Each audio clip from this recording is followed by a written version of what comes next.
Are we ready for a new world order? Today is the first full day of the New World Order. Lead in shaping a new world order. We've got to accept that this is the New World Order.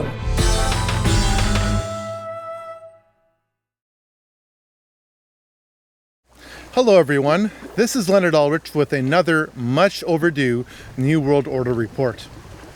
I'm going to call this video Total War because we are under attack from every side. But first, it's time for a Volume 3 update. All the exterior shots for COVID-19 Beyond Human are complete. This means that all I have to do is finish writing the script, then record myself reading my own script, looking straight into the camera. I hope to have the script finished by Monday, October 21st. This next week has been booked off from work so I can concentrate on the film 24/7 for a week. Please pray that I will be able to finish this task this week. Let me know in the comments below, not that you are going to pray for me, but that you have prayed for me. Every time I get close to finishing this huge project, the level of spiritual attack gets ramped up. This is not a coincidence. After banging my head against a wall for 8 years, all my shots for Volume 3 have now been perfected. Extensive testing revealed that my cameras tended to overexpose and that they were also biased towards green color. Knowing these things helps me override my cameras to get the perfect shot instead of having the image be too bright and too green. Having been a Final Cut Pro user for 8 years, I wish that someone developed an AI balance light and color button. Now that it's here, all I do is press that button and my shots are in the ballpark. Custom tuning the shot makes the image look like something you want to see. I look back on my older work now and cringe. After 8 years, I am thankful that I finally have all the equipment and techniques to deliver the level of sight and sound that I've envisioned inside my head. Thanks for being patient with me. So much for the update, and now for the main course. Everything you just heard doesn't matter unless you deliver an interesting information package in a compelling way. In other words, you need to tell a good, truthful story. The truth is that we're being attacked from every side. You are in a total war, and that war is being conducted in a way that makes most people completely unaware that they are in a war. Instead of bullets and bombs, the war is being advanced with banks. Instead of planes, the war is being driven by propaganda and pulp they call food. Instead of live fire, the war is being delivered through legislation and injunctions. The target isn't some faraway land. The target is everything you own, including your home, body, mind, and soul.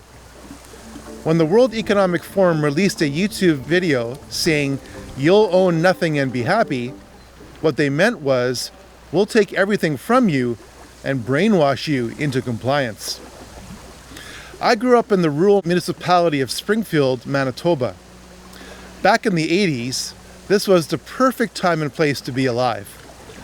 It was definitely rural, especially with an 11 square mile park just a quarter of a mile away from our home. Yet, we would drive 25 minutes and be in Winnipeg, a city of now 800,000 people. Churches were thriving back then. We even have a daily prayer and a short Bible reading to start our day in a public school attended by students of Ukrainian, German, Polish, and French descent. That world is now only a memory. A common racial and religious identity has been replaced by diversity, which is the most intolerant word in the English language if you happen to be white, straight, male, and Christian.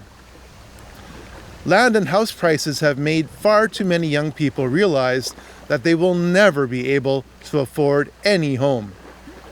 This is all by design. I recently attended a meeting on September 12th in the Dugald Community Centre within the municipality of Springfield. The meeting was hosted by Springfield councillors Mark Miller and Andy Kaczynski. These rebel councillors couldn't hold the meeting inside the much larger Springfield municipal offices because it wasn't a sanctioned meeting. The mayor of the municipality of Springfield, Patrick Therian, is regarded by many as being a lot like Justin Trudeau. He has his own agenda and he won't listen. The meeting focused on several issues, the biggest one being Plan 2050, the Manitoba version of Agenda 2030, where you'll be forced into 15-minute cities. This meeting in a packed town hall in Springfield, Manitoba is important because it took place just before all the weaponized migration that occurred in Springfield, Ohio, a town of 60,000 that has been flooded by 20,000 Haitian immigrants to staff a local factory. That town will never be the same. The social fabric there has been torn. The people in Springfield, Manitoba had concerns similar to the people of Springfield, Ohio. They just want to be able to live their own lives in their own homes without being forced off their land or harassed by people who don't look, talk, and act like them and want what they've got or are being subsidized through tax dollars. One man named Ron or Rob spoke up at the meeting and happened to be right next to me. I recorded what he and the next person said using my manual cinema lens, so you're going to have to be patient with me as I focus and work the aperture. The 8 minutes of their testimony summarized the entire meeting, which lasted for more than 3 hours. Thank you, Karen. Come on, here. There's a Go ahead. Yeah, hi, my name is Rob from Coos Creek. I've spoken with Mark quite a bit. I've also spoken with Pat. I have a degree in sociology and also educated in political science. I've read Plan 2050 twice to 3 times now. It's terrifying, to be quite honest with you. They have the power to administer, to enforce development plan and bylaws and zoning. You may try to grandfather yourselves in, but they have the power to make amendments to those grandfathers and they can easily take you out of it. We can't say how much we're going to pay that is agreed on to be a member of this board. If it is not agreed on, we will be dictated to as a municipality how much we have to pay to be on this board. That's taxation without representation. The US fought a pretty big war over that one. The WMR has a right to acquire private land, expropriation just like the province. They will be able to make a case, bring it before the province, and basically annex land for whatever purpose they deem fit. They can then prohibit or absolutely flood rural communities with people drastically changing the demographics of it. I don't know if you've been paying attention globally what's going on, but this is voter replacement and it completely kneecaps traditional conservative voting efficiency, which means the conservatives hold the rural municipalities. We beat out liberal voters by not huge margins. If you go into the city, it's massive liberal voters for every conservative. What's going to happen when the WMR says, okay, your population density isn't high enough now in Oakbank. We're going to have to annex this land and we're going to build a few apartment blocks and we're going to put in migrants. If you look at Plan 2050 on page 110, there's a graph. And there's a graph that replaces all of us with migration. I don't know where the migrants are coming from, but it has them skyrocketing in population and us decreasing quite rapidly. So what happens to this community when you replace that many people with migrants? Well, you completely disrupt the voting rhythm. Migrants typically vote left. If you don't believe me, there's an article just recently where Premier Daniel Smith basically told Justin Trudeau no to 27,000 refugees.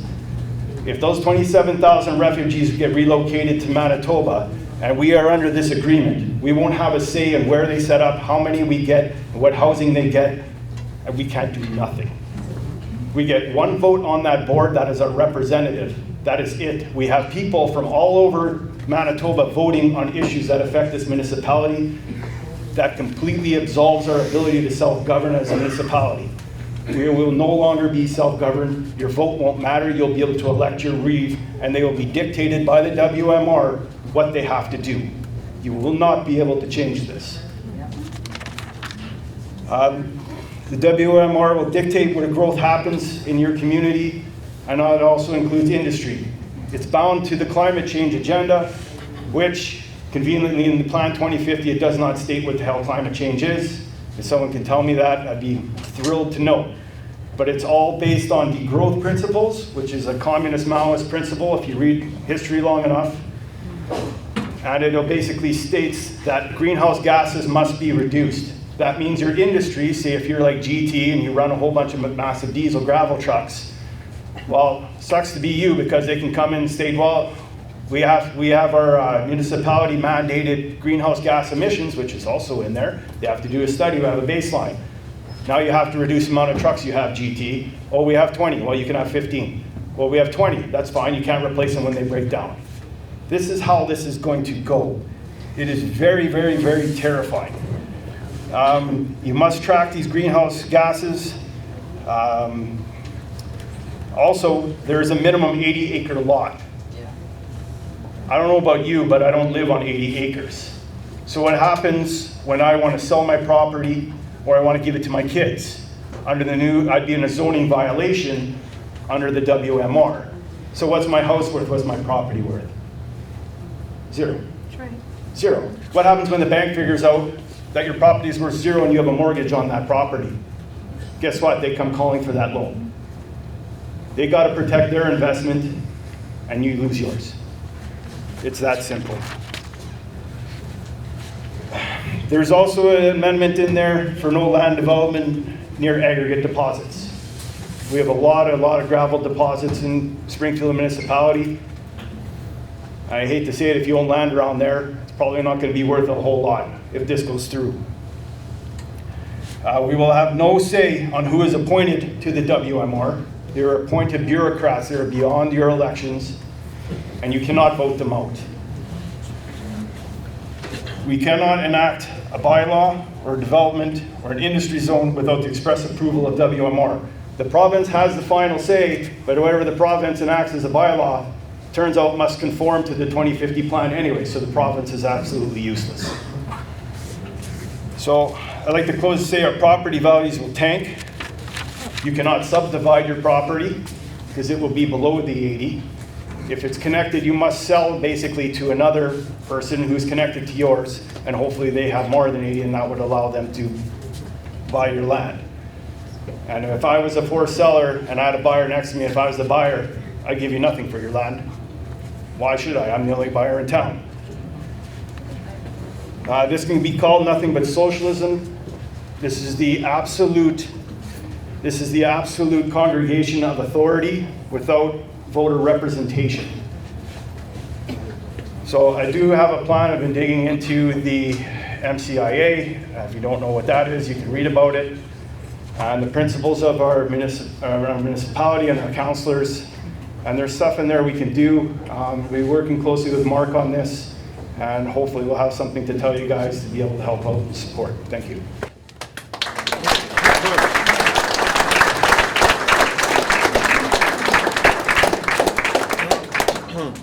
I'd like to thank you for that, because that was everything you covered was the only reason I came tonight. You covered all the topics that nobody else covered, and that's what I came for. Okay. And honestly, if you don't know what's going on in the rest of the world, don't be looking at the media. Seriously, because right now, in Ottawa, they've got the Online Harms Act that they're trying to push through. They stole that from Britain. Right now, people in Britain and the UK are being sentenced to 18 to 20 months in prison for speaking out against immigration on social media. And this is all stemming from some migrants killing a 3-year-old girl and not getting penalized for it. And there is riots going on in the UK. They're throwing beer kegs at cop vans. Like, it is. Excuse me, sir. Thank you very, very much. But we understand that, and there are so many other people. But I'm going to pass this to this yeah, but gentleman here. I had one more point, and the point is,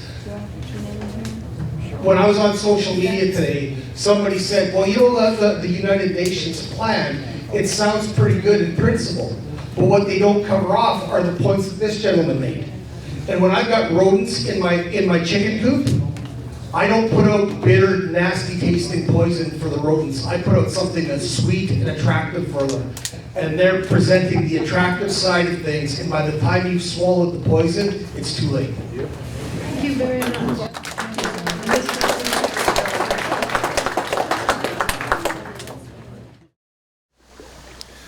Even the weather has been weaponized against us. What used to be regarded as a crazy conspiracy theory only a few years ago is now so blatantly obvious that to deny its existence is to deny reality. Because I'm focusing on Volume 3, I don't have a lot of time to do my own research into weather warfare at this time. To bring you up to speed, however, I'd like to show you a 6-minute report by Greg Reese. The report is called Weather Wars, FEMA, and Equitable Mass Murder. It lays the predicate and the foundation for the development of a weather satellite that will permit man to determine the world's cloud layer and ultimately to control the weather, and he who controls the weather will control the world.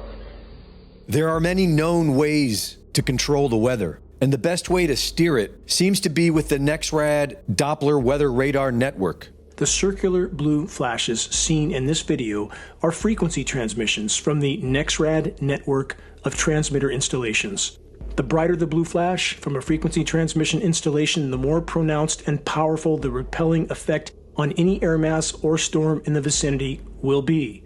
Where there are no blue flashes, there is no transmission, thus no repelling effect, thus no resistance for a migrating storm. Translation: a migrating storm will be hindered from moving toward frequency transmissions and will easily migrate in a direction with no transmissions. So again, I ask, was Hurricane Helene's path and behavior just an act of nature, or was it engineered?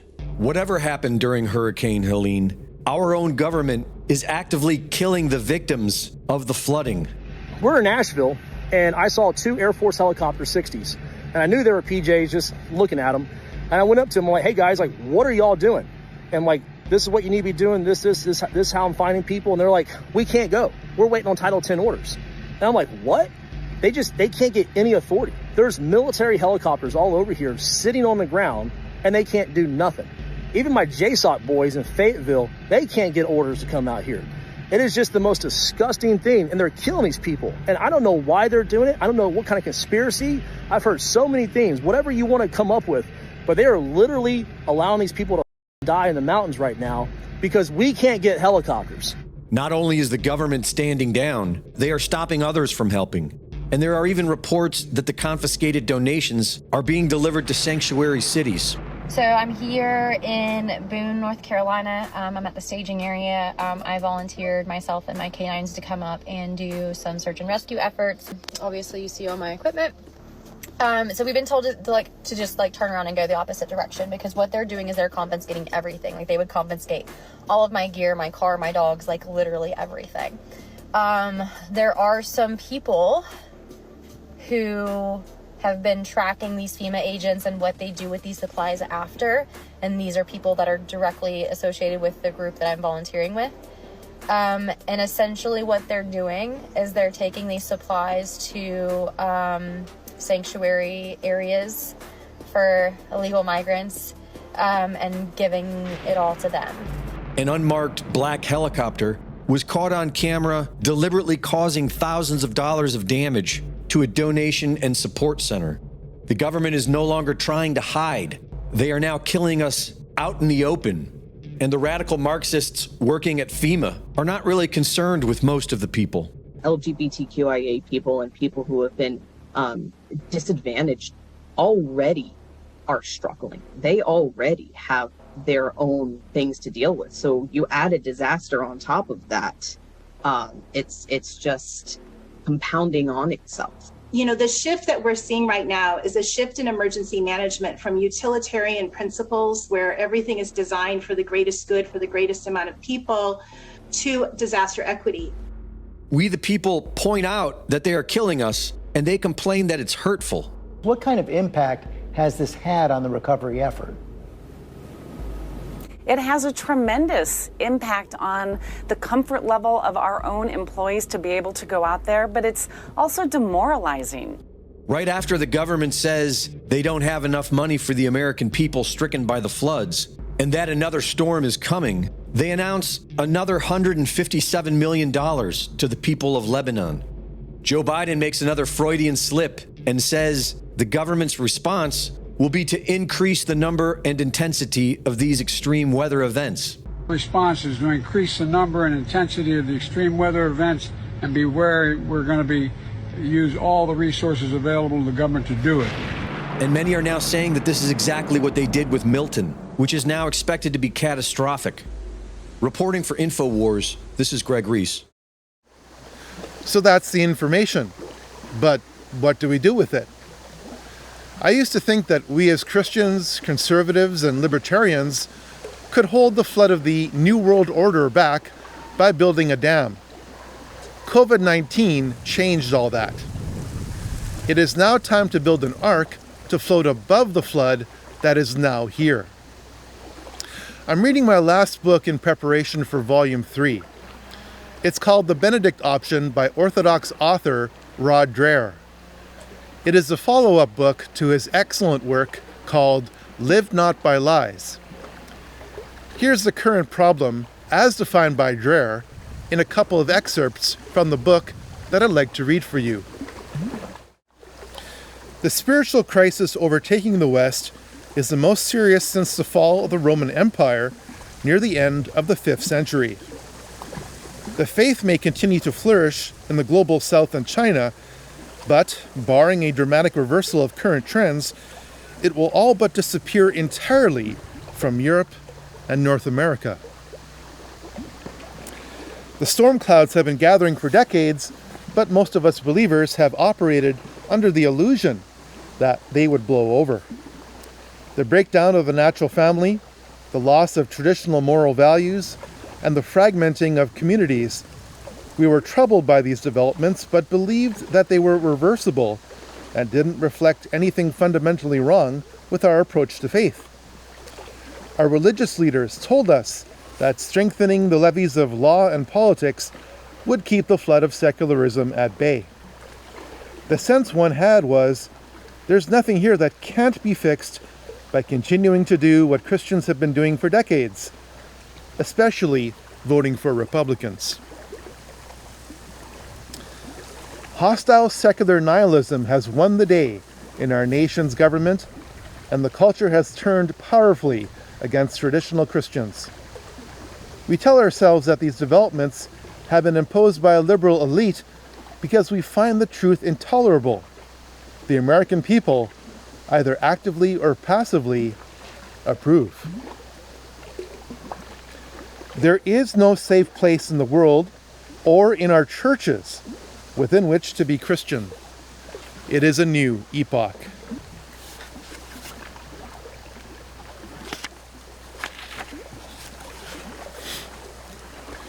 The Christian faith has compromised so much with the world that it has been compromised in its faithfulness. Is the Christianity we have been living out in our families, congregations, and communities a means of deeper conversion, or does it function as a vaccination against taking faith with the seriousness the gospel demands? Nobody but the most deluded of the old school religious right believes that this cultural revolution can be turned back.